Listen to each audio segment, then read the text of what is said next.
Michael Jackson was one of the most influential artists in music history, but his life was always surrounded by controversies and secrets.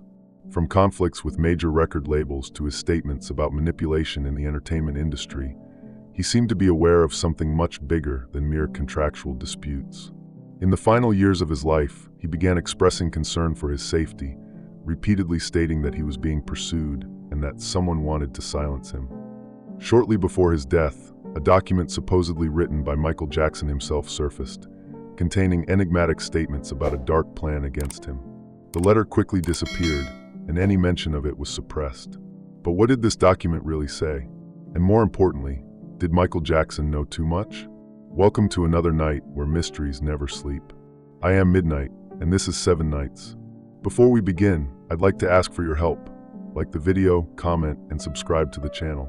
It's just one click, but it makes a huge difference in helping YouTube recommend these videos to more people and allowing me to keep bringing this content to you. I'm counting on you. Let's get into the video.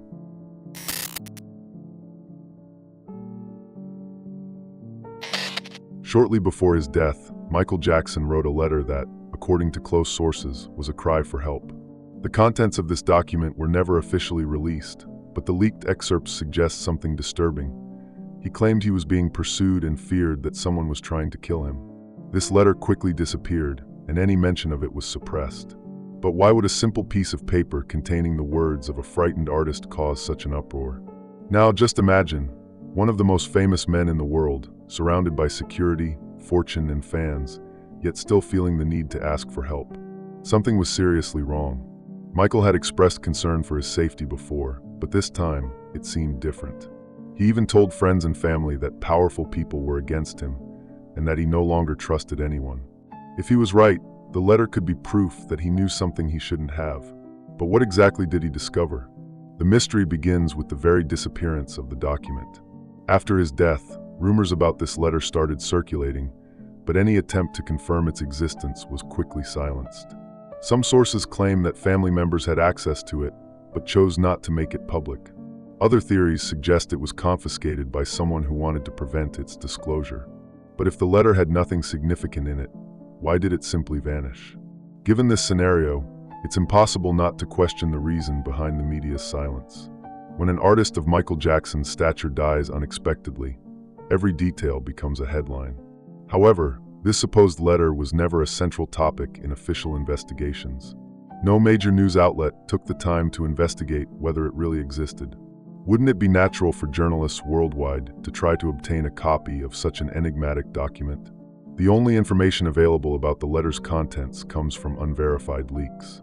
Some phrases attributed to Michael reinforce the feeling that he foresaw his fate. Among them, the most alarming, "They're going to kill me and make it look like an overdose." The striking detail is that Michael Jackson officially died from an overdose of propofol, a powerful anesthetic administered by Dr. Conrad Murray. This coincidence is, at the very least, unsettling. To understand the gravity of the situation, it's essential to remember that Michael had a history of conflicts with the entertainment industry. He publicly denounced backstage manipulations and even called major executives demonic. He spoke about a system that controlled the media and artists, warning that anyone who tried to expose the truth would suffer the consequences. Could he have revealed something concrete in the letter that put him in danger? Some claim that the letter mentioned influential figures who did not want certain information to come to light. This would explain why, even years after his death, no one has been able to access the original document. What could have been written in it that justified such an effort to keep it hidden? This case becomes even more intriguing when we remember that Michael Jackson was not the only artist to express such fears. Other major figures in music, such as Tupac Shakur and Prince, also made cryptic statements before their deaths, suggesting they knew too much. Was this just a coincidence, or is there a pattern among these stories? Many believe that the letter could have served as proof that Michael did not die by accident. If it still exists, it may be in the hands of someone too afraid to release it. After all, if just a small leak of excerpts already caused such a stir, imagine the impact the full disclosure could have. If Michael Jackson really wrote this document to warn the world, his message was silenced before it could make an impact. But if he was paranoid and mistaken about the dangers he faced, why did those around him try to hide something that, in theory, would not have mattered? The fact is that the disappearance of the letter cannot be ignored. If it contained only the ramblings of a troubled man, why did it vanish so quickly? And if it contained information that could change everything, will it ever come to light? Michael Jackson was known for his musical genius, but also for his ability to perceive what was happening around him. If he truly knew something that could threaten powerful people, his death may not have been an accident. The big question remains, does someone somewhere still have this letter? And if so, what are they waiting for to reveal it?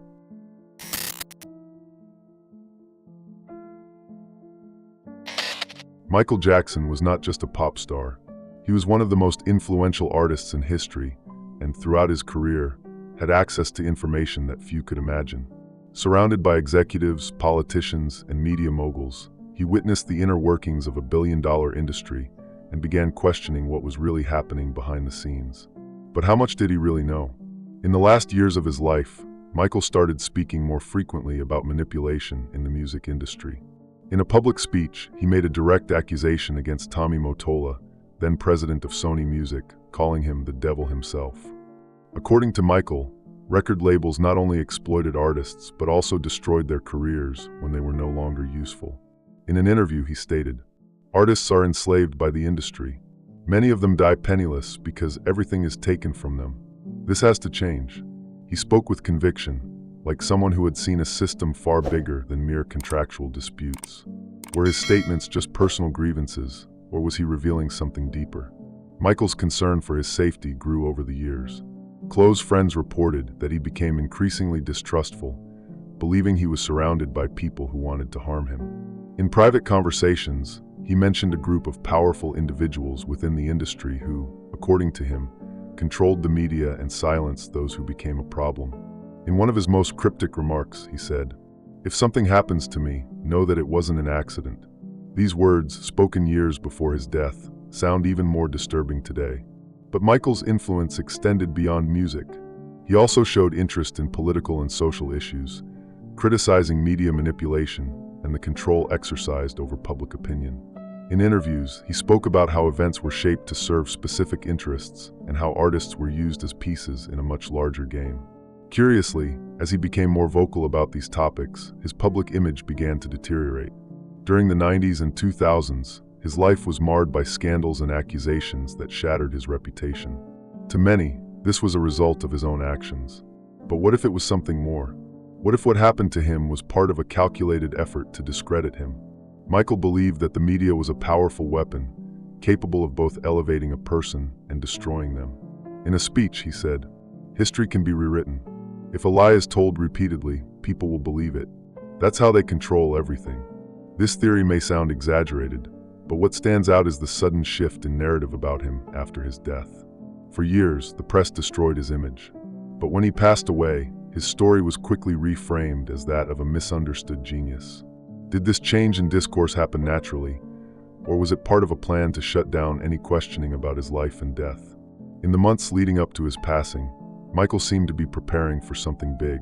The This Is It tour was meant to be his triumphant return, and some believe he planned to use this opportunity to reveal uncomfortable truths. But if he really knew something so dangerous, was he stopped before he could speak? Michael Jackson was not just a talented artist.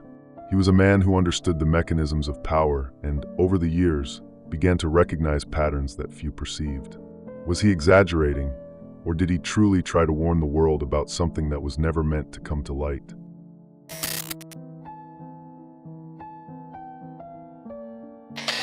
Michael Jackson was not just a revolutionary artist. He was one of the few who openly challenged the major entertainment corporations, exposing what he believed to be a ruthless system. For years, he spoke about artist exploitation, abusive contracts, and the control exercised behind the scenes of the industry. But did he get too close to a dangerous truth? And when you go up against powerful people, you have to be prepared for a counterattack. And in Michael's case, it seems the counterattack was brutal. From a very young age, Michael was inside this system. He grew up under the pressure of executives and record labels who did not see artists as people, but as lucrative products. Even at the height of his fame, he realized that despite all his wealth and power, he was still trapped in a game he did not control. One of the biggest points of conflict in his career was the ownership of the ATV music publishing catalog, which he acquired in 1985. This catalog included songs by the Beatles and other major artists, making it one of the most valuable assets in the industry. For years, Sony attempted to regain it, but Michael repeatedly refused their offers. He made it clear that he did not trust the label and knew he was dealing with people willing to play dirty. The confrontation became more apparent in the 2000s when Michael accused Sony of trying to sabotage him. He claimed that the company wanted to get rid of him to take control of his music catalog. In a public appearance, he declared, "The label doesn't want me to win. They are manipulating things behind the scenes." He went even further, stating that the industry did not accept artists who took control of their own careers. To him, those who became independent and ceased to be profitable for the major corporations were discarded. But why didn't other artists speak out about this? The answer, according to Michael, was fear. He believed that those who dared to challenge the system would face consequences. And he himself seemed to be paying a high price for his revelations.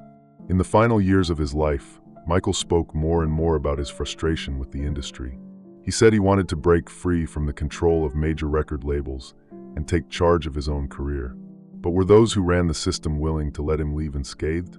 It's impossible to ignore the fact that as he fought against this system, his public image was systematically destroyed.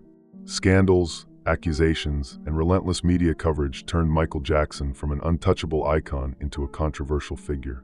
To some, this was a natural consequence of his actions. To others, it was a well-orchestrated strategy to weaken him before he could expose something bigger. Curiously, Michael was not the only artist to speak about the dark side of the industry.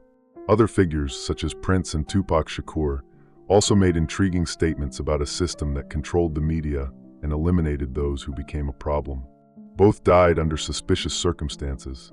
Michael believed that the biggest names in entertainment did not have the power they appeared to have. To him, the real decisions were made by a small group behind the scenes, and these few did not like being challenged. Did he become too big a problem to be ignored? In the months leading up to his death, Michael became increasingly isolated. Friends reported that he said he trusted no one and felt watched. He seemed convinced that something bad was about to happen. The This Is It tour was supposed to be his big comeback, but there are theories that it was also meant to be his final act of defiance against the industry. Some believe he planned to make explosive revelations during his shows. But if that were true, was he stopped before he could speak? What we know is that Michael Jackson was never just an ordinary artist. He openly challenged those that few dared to confront. And when someone starts talking too much, powerful forces can come into play. The big question remains, was his death merely the tragic end of a troubled life, or did he truly know something that made him a target?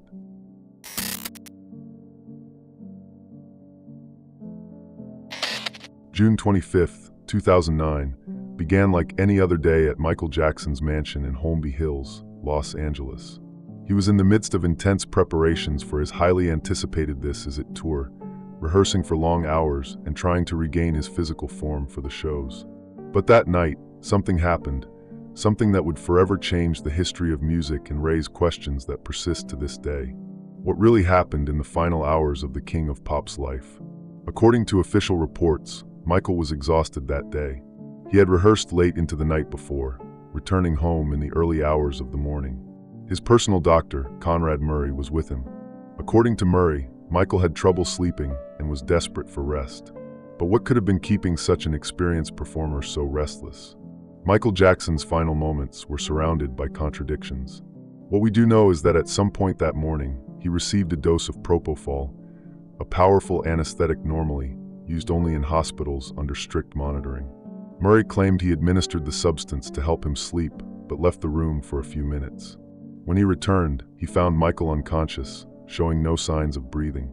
But why would an experienced doctor leave his patient alone after administering such a dangerous substance? The emergency call was made almost an hour later. By the time paramedics arrived, Michael was unresponsive. He was rushed to UCLA Medical Center, where he was pronounced dead at 2:26 p.m. The news spread across the world within minutes, sending millions of fans into shock and mourning. But questions arose almost immediately. Why did Conrad Murray take so long to call for help? And more importantly, did Michael really die just from an accidental overdose? The autopsy determined that the official cause of death was acute propofol intoxication, combined with other sedatives. But what stands out is that Michael should never have had access to this substance. Propofol is not a common medication. It requires strict administration control because even a small miscalculation in dosage can be fatal. If Michael Jackson wasn't a medical expert, how could he have been receiving such specific doses over time? Another suspicious detail is Conrad Murray's behavior. He was convicted of involuntary manslaughter, meaning it was ruled that he had no intent to kill. However, his defense was filled with inconsistencies. He claimed he tried to save Michael, but his reaction time and the errors in his attempts at resuscitation were questionable. Was he simply negligent, or was he covering up something bigger? Some witnesses reported that Michael seemed uneasy in the days leading up to his death. He spoke of fear, saying that someone wanted to harm him. Could this have been mere paranoia, or was it a real premonition that something terrible was about to happen? What's even more intriguing is that shortly after his death, rumors surfaced that Michael Jackson had told those close to him that someone wanted to get rid of him. His family also expressed suspicions. His sister, LaToya Jackson, publicly claimed that he was murdered and that there was a conspiracy to take his fortune and music catalog. But if that were true, who would be behind it? Another curious fact is that the same year he died, Sony Music obtained control over Michael Jackson's catalog, including the rights to the Beatles' songs. For many, this confirmed that his death was not just an accident, but part of a well-orchestrated plan. Footage of his last rehearsals shows a seemingly healthy Michael Jackson, full of energy and excited about his tour. How could someone in good condition suddenly die of an overdose just days later? What really happened that night may never be fully revealed. But one thing is certain, for years, Michael Jackson had been saying he was being pursued, that they were trying to destroy him. Did his fears finally become reality that night?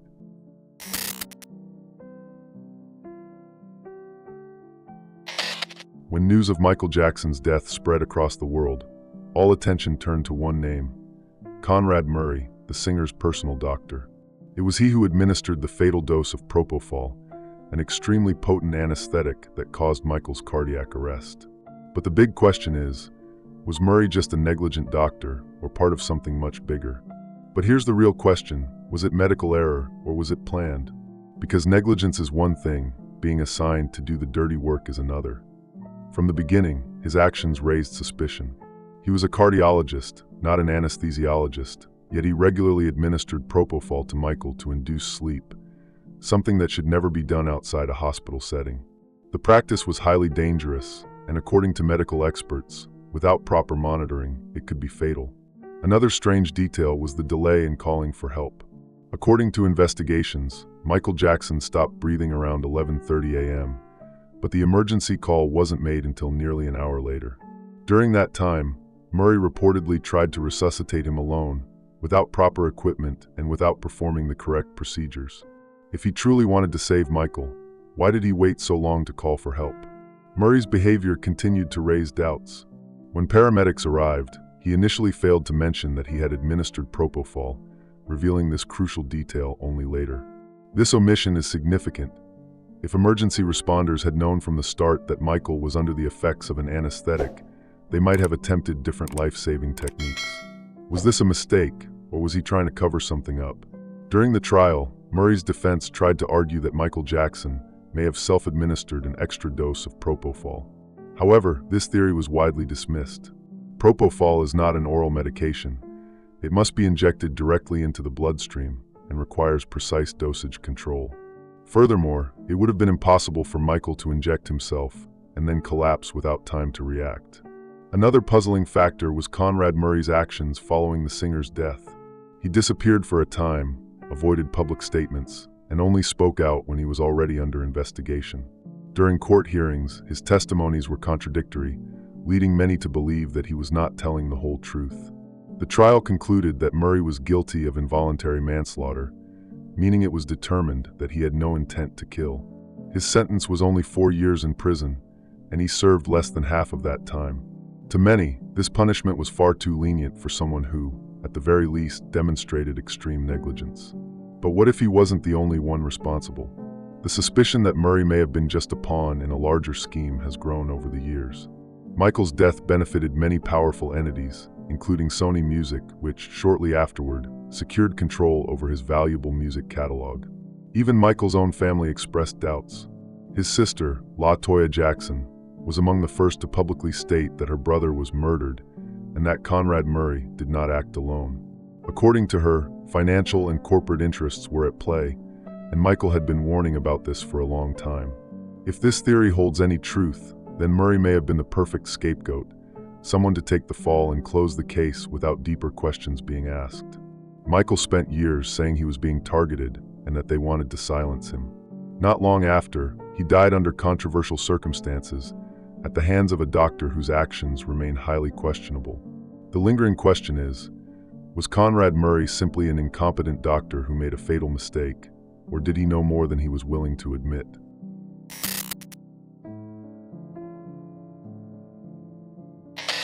Michael Jackson's death marked the end of an era, but his impact continues to this day. His musical legacy is undeniable, but along with it remain doubts, theories, and unanswered questions. If his death was truly an accident, why are there so many inconsistencies surrounding the case? And if he was silenced, what did he know that he was never able to reveal? Shortly after his death, something curious happened. Michael Jackson's estate became even more valuable. His songs topped the charts, his albums sold millions of copies, and control over his work fell into the hands of major corporations, including Sony Music, the same company he fought against for years. The catalog he refused to sell was now in the hands of his former adversaries. Was this just a coincidence or the conclusion of a silent battle? Another intriguing detail was the behavior of the media. For years, the press did everything possible to destroy Michael Jackson's image, but after his death, he was quickly restored as a misunderstood genius. The accusations against him were forgotten, and suddenly, he was once again seen as an untouchable icon. But why such a sudden shift? Was it an attempt to control the narrative and prevent deeper questions from emerging? The last years of his life were filled with mysterious statements. He spoke of being persecuted, said he was surrounded by dangerous people, and even mentioned that they might try to kill him. Now, looking back at everything that happened, how can we ignore his words? Was he merely paranoid, or did he truly try to warn the world about something? His fans continue searching for answers. Many believe that Michael left coded messages in his songs, interviews, and even performances. His lyrics spoke of corruption, manipulation, and injustice, as if he were trying to expose something without saying it outright. But did he manage to get his message across before it was too late? The impact of his death was felt globally, yet the mystery surrounding it has never been fully resolved.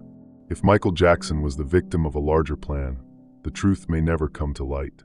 But if he really knew something dangerous, it's impossible not to wonder, is there still a lost clue waiting to be discovered? Michael Jackson's story does not end with his death. It remains alive, surrounded by mysteries and questions that may never be answered.